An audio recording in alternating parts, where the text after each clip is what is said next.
जरा एक पल के लिए कल्पना कीजिए, आप और मैं दोनों भारत के नागरिक हैं, दोनों की उम्र 18 वर्ष से अधिक है, दोनों वोट डालते हैं। संविधान ने हम दोनों को बराबर का अधिकार दिया है। लेकिन अगर मैं आपको बताऊं कि आज भारत में ऐसे संसदीय क्षेत्र मौजूद हैं जहां एक सांसद लगभग 70 लाख लोगों का प्रतिनिधित्व करता है, जबकि कुछ क्षेत्रों में एक सांसद उससे कहीं कम लोगों का प्रतिनिधित्व करता है, तो क्या दोनों नागरिकों की आवाज संसद में वास्तव में बराबर कही जा सकती है? क्या हमारे लोकतंत्र में हर वोट की कीमत सचमुच समान है? पिछले कुछ दिनों से आपने एक शब्द बार बार सुना होगा, परिसीमन। अंग्रेजी में इसे डेलिमिटेशन कहा जाता है। कुछ लोग इसे लोकतंत्र को मजबूत करने वाला कदम बता रहे हैं, तो कुछ लोग इसे भारत की राजनीति का सबसे बड़ा बदलाव कह रहे हैं। लेकिन सवाल ये है, क्या वास्तव में अधिकांश भारतीय जानते हैं कि परिसीमन होता क्या है? आइए राजनीति को कुछ देर के लिए भूल जाते हैं।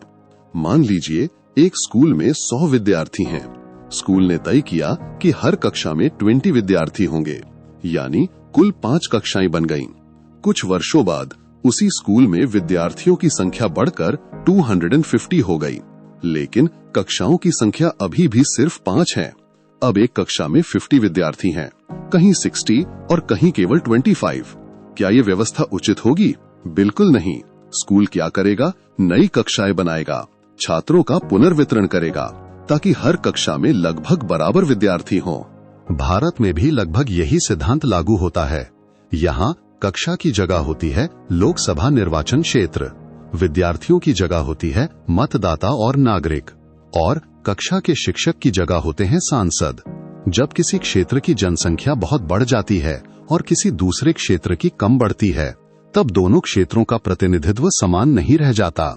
यही असंतुलन दूर करने की प्रक्रिया को परिसीमन कहा जाता है। सरल भाषा में कहें तो परिसीमन का अर्थ है चुनावी क्षेत्रों की सीमाओं को बदलना या पुनर्निर्धारित करना, ताकि प्रत्येक सांसद लगभग समान संख्या में लोगों का प्रतिनिधित्व करे।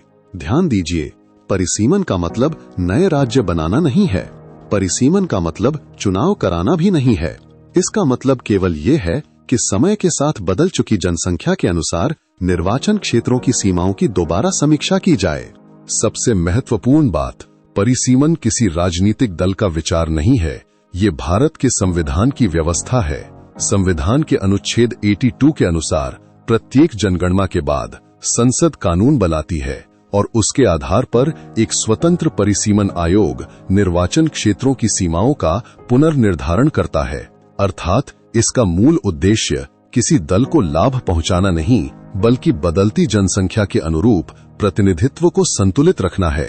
अब आपके मन में एक बहुत बड़ा प्रश्न आया होगा, यदि संविधान में ये व्यवस्था शुरू से मौजूद थी, तो फिर भारत में पिछले लगभग 50 वर्षों से व्यापक परिसीमन क्यों नहीं हुआ? आखिर ऐसी कौन सी परिस्थिति थी कि इस प्रक्रिया को रोक दिया गया और अब अचानक इसे फिर से लागू करने की आवश्यकता क्यों महसूस हो रही है? अगले अध्याय में हम इसी कहानी को समझेंगे, क्योंकि यहीं से शुरू होती है भारत के सबसे बड़े संवैधानिक निर्णयों में से एक की असली कहानी। ज्ञान तभी सार्थक है जब वो समझ में आए। यही प्रयास है द चौहान एक्सप्लेन्स का। ये था इस श्रृंखला का पहला अध्याय। अगले अध्याय में हम इस विषय के एक और महत्वपूर्ण पहलू को समझेंगे। बने रहिए द चौहान एक्सप्लेन्स के साथ।